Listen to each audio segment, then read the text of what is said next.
राज्यातील उद्योगांवर युद्धाचा परिणाम कसा होतोय याची चर्चा काही दिवसांपासून सुरू होती. पण आता या युद्धाची झळ थेट सामान्य माणसाच्या घरापर्यंत पोहोचली आहे आणि सर्वात मोठा फटका बसलाय तो स्वयंपाकघराला.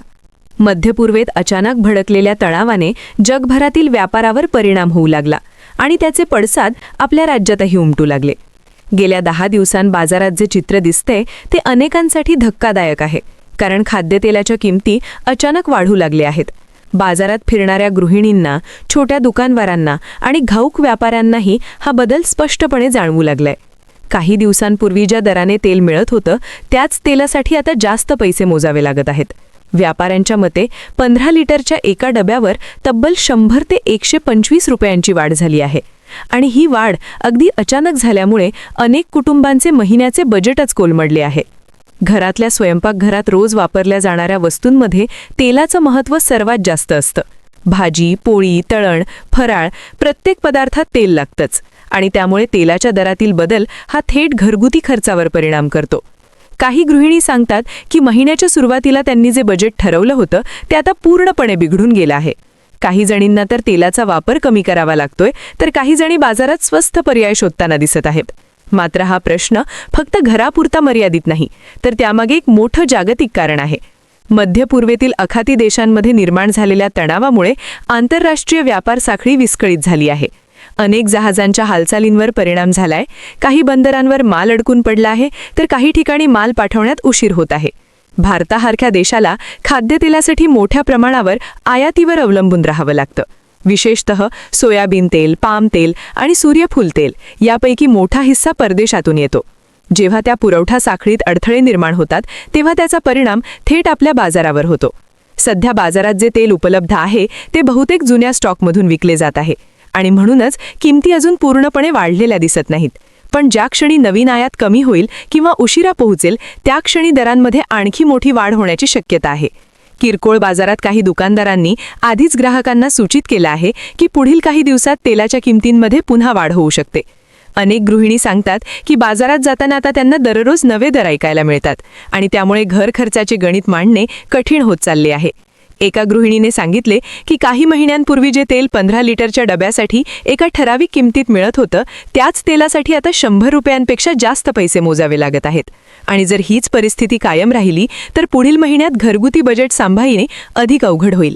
केवळ गृहिणीच नव्हे तर लहान हॉटेल, खानावळ, फरसाण दुकाने आणि स्नॅक्स बनवणारे छोटे व्यावसायिक यांनाही या दरवाढीचा मोठा फटका बसत आहे, कारण त्यांच्या व्यवसायात तेलाचा वापर मोठ्या प्रमाणावर होतो. गेल्या काही दिवसात तेलाच्या किमतीत 15% पर्यंत वाढ झाल्याची माहिती समोर येत आहे. ही वाढ केवळ तेलापुरती मर्यादित नाही, तर त्यामागे एक मोठं जागतिक कारण आहे. शेवटी देशातील अनेक उद्योगधंदे तेलाच्या उपलब्धतेवर अवलंबून असतात. त्यामुळे काही तज्ज्ञांच्या मते जर ही परिस्थिती लवकर नियंत्रणात आली नाही तर देशातील इतर व्यवसायांवर देखील त्याचा प्रतिकूल परिणाम होऊ शकतो. काही व्यापाऱ्यांनी सांगितलं की नवीन माल येण्यास उशीर होत असल्यामुळे बाजारात अनिश्चितता निर्माण झाली आहे. अशावेळी काही साठेबाज परिस्थितीचा फायदा घेण्याचा प्रयत्न करू शकतात, अशी ही भीती व्यक्त केली जाते. त्यामुळे सरकारनेही या परिस्थितीकडे गांभीर्याने पाहायला सुरुवात केली आहे. संबंधित विभागांनी व्यापाऱ्यांना स्पष्ट सूचना दिल्या आहेत की अनावश्यक साठेबाजी करू नये आणि ग्राहकांना जास्त दर लावू नयेत. प्रशासनाने बाजारातील दरांवर लक्ष ठेवण्यासाठी विशेष पथके तयार केल्याची माहितीही समोर येत आहे. कारण सणासुदीचा काळ जवळ येत असताना जर किमती वाढल्या तर सामान्य नागरिकांना त्याचा मोठा फटका बसू शकतो. राज्यातील अनेक शहरांमध्ये आधीच किराणा बाजारात चर्चा सुरू झाली आहे की पुढील काही दिवसात नेमकं काय होणार. काही व्यापाऱ्यांचं म्हणणं आहे की जर युद्ध लवकर थांबलं तर परिस्थिती स्थिर होऊ शकते, पण जर हा संघर्ष लांबला तर तेलाच्या दरांमध्ये आणखी वाढ होण्याची शक्यता नाकारता येत नाही. दरम्यान ग्राहकांमध्येही एक प्रकारची चिंता दिसून येते, कारण स्वयंपाकघरातील खर्च वाढत चालला आहे. महागाई आधीच सामान्य माणसाला त्रास देत असताना आता तेलाच्या किमती वाढल्यामुळे घरगुती अर्थकारणावर अतिरिक्त दबाव निर्माण झाला आहे. त्यामुळे अनेक जण सरकारकडून ठोस पावले उचलण्याची अपेक्षा करत आहेत. बाजारातील परिस्थिती नेमकी कुठे जाणार आणि पुढील काही दिवसात तेलाच्या किमती आणखी वाढणार का, हा प्रश्न सध्या प्रत्येकाच्या मनात आहे आणि याच प्रश्नाचं उत्तर पुढील घडामोडींमध्ये दडलं आहे. बाजारातील ही परिस्थिती दिवसेंदिवस अधिक गंभीर होत चालली आहे आणि अनेक तज्ज्ञांच्या मते हा फक्त सुरुवातीचा इशारा असू शकतो, कारण मध्य पूर्वेत सुरू असलेला तणाव हा केवळ 2 देशांपुरता मर्यादित नाही, तर त्याचा परिणाम संपूर्ण जागतिक पुरवठा साखळीवर होत आहे. अनेक व्यापाऱ्यांचे म्हणणे आहे की सध्या बाजारात जे खाद्यतेल उपलब्ध आहे ते मुख्यतः जुन्या स्टॉकमधून विकले जात आहे आणि म्हणूनच किमती अजून पूर्णपणे वाढलेल्या दिसत नाहीत. पण ज्या क्षणी नवीन आयात कमी होईल किंवा उशिरा पोहोचेल त्या क्षणी दरांमध्ये आणखी मोठी वाढ होण्याची शक्यता आहे. किरकोळ बाजारात काही दुकानदारांनी आधीच ग्राहकांना सूचित केलं आहे की पुढील काही दिवसात तेलाच्या किमतींमध्ये पुन्हा वाढ होऊ शकते. अनेक गृहिणी सांगतात की बाजारात जाताना आता त्यांना दररोज नवे दर ऐकायला मिळतात आणि त्यामुळे घर खर्चाचे गणित मांडणे कठीण होत चालले आहे.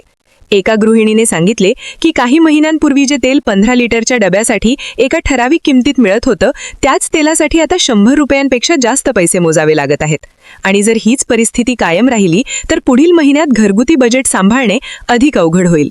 केवळ गृहिणीच नव्हे तर लहान हॉटेल, खानावळ, फरसाण दुकाने आणि स्नॅक्स बनवणारे छोटे व्यावसायिक यांनाही या दरवाढीचा मोठा फटका बसत आहे, कारण त्यांच्या व्यवसायात तेलाचा वापर मोठ्या प्रमाणावर होतो. आणि दर वाढल्यास उत्पादन खर्च वाढतो. काही हॉटेल मालकांनी सांगितलं की आधीच गॅस, भाजीपाला आणि इतर कच्च्या मालाच्या किमती वाढल्या आहेत, त्यात आता तेलही महाग झाल्यामुळे व्यवसाय टिकवणं कठीण होत चाललं आहे. काही ठिकाणी तर पदार्थांच्या किमती वाढवण्याची वेळ येऊ शकते अशीही चर्चा सुरू आहे. दुसरीकडे घाऊक बाजारात व्यापाऱ्यांमध्येही अनिश्चितता निर्माण झाली आहे. काही व्यापाऱ्यांनी नवीन माल मागवण्याबाबत सावध भूमिका घेतली आहे, कारण आंतरराष्ट्रीय बाजारात किमती सतत बदलत आहेत. आखाती देशांमध्ये निर्माण झालेल्या तणावामुळे जहाजांची हालचाल, बंदरातील प्रक्रिया आणि विमा खर्च या सर्व गोष्टींवर परिणाम होत आहे. परिणामी आयातदारांनाही जास्त खर्च करावा लागत आहे आणि तोच खर्च पुढे ग्राहकांपर्यंत पोहोचतो. दरम्यान सरकारने या परिस्थितीकडे लक्ष देत काही महत्त्वाची पावलं उचलण्यास सुरुवात केली आहे. संबंधित विभागांनी राज्यातील बाजारपेठांवर लक्ष ठेवण्यासाठी निरीक्षण यंत्रणा सक्रिय केली आहे. व्यापाऱ्यांना साठेबाजी करू नये आणि कृत्रिम टंचाई निर्माण करू नये याबाबत कडक सूचना देण्यात आल्या आहेत. काही ठिकाणी तर तपास पथके बाजारात जाऊन साठ्याची माहिती घेत आहेत, कारण अनेक वेळा अशा परिस्थितीत काही जण जास्त नफा मिळवण्यासाठी माल लपवून ठेवतात आणि त्यामुळे बाजारात दर आणखी वाढतात. प्रशासनाचा उद्देश असा आहे की सणासुदीच्या काळात सामान्य नागरिकांवर महागाईचा अतिरिक्त भार पडू नये.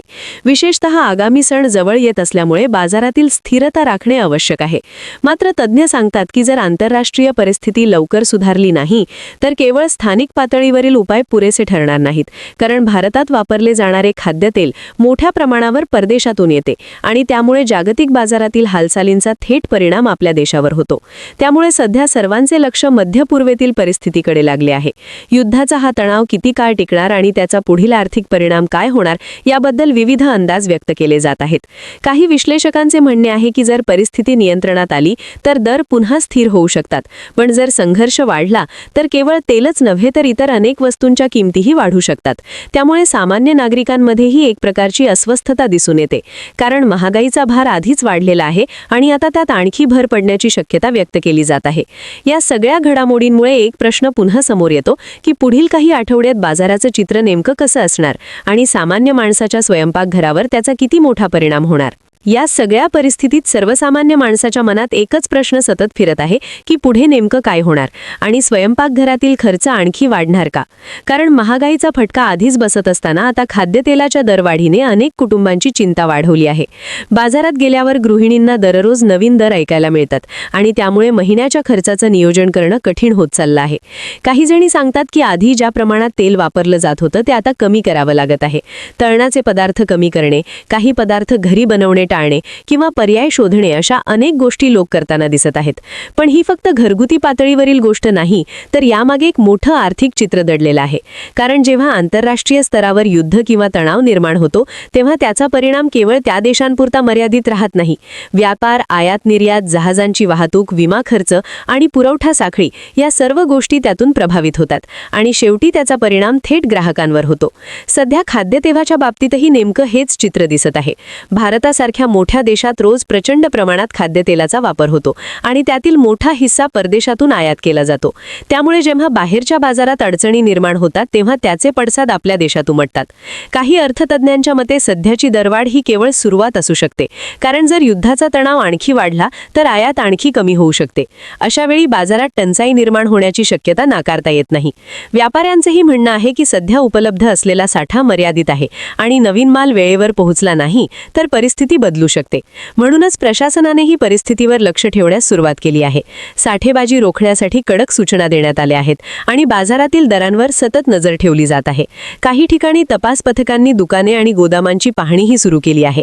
उद्देश एकच आहे की कोणत्याही परिस्थितीत कृत्रिम टंचाई निर्माण होऊ नये आणि ग्राहकांना जास्त दर लावले जाऊ नयेत. दरम्यान काही व्यापारी सांगतात की सध्या ग्राहकांमध्ये एक प्रकारची घबराहटही दिसत आहे. काही लोक पुढील दरवाढीच्या भीतीने जास्त प्रमाणात तेल खरेदी करण्याचा विचार करत आहेत. मात्र तज्ज्ञांचा सल्ला असा आहे की अनावश्यक साठा करून घबराहट निर्माण करण्याची गरज नाही, कारण त्यामुळे बाजारातील संतुलन आणखी बिघडू शकतं. खरी गरज आहे ती परिस्थिती शांतपणे समजून घेण्याची आणि प्रशासनाने केलेल्या सूचनांचे पालन करण्याची. धन्यवाद.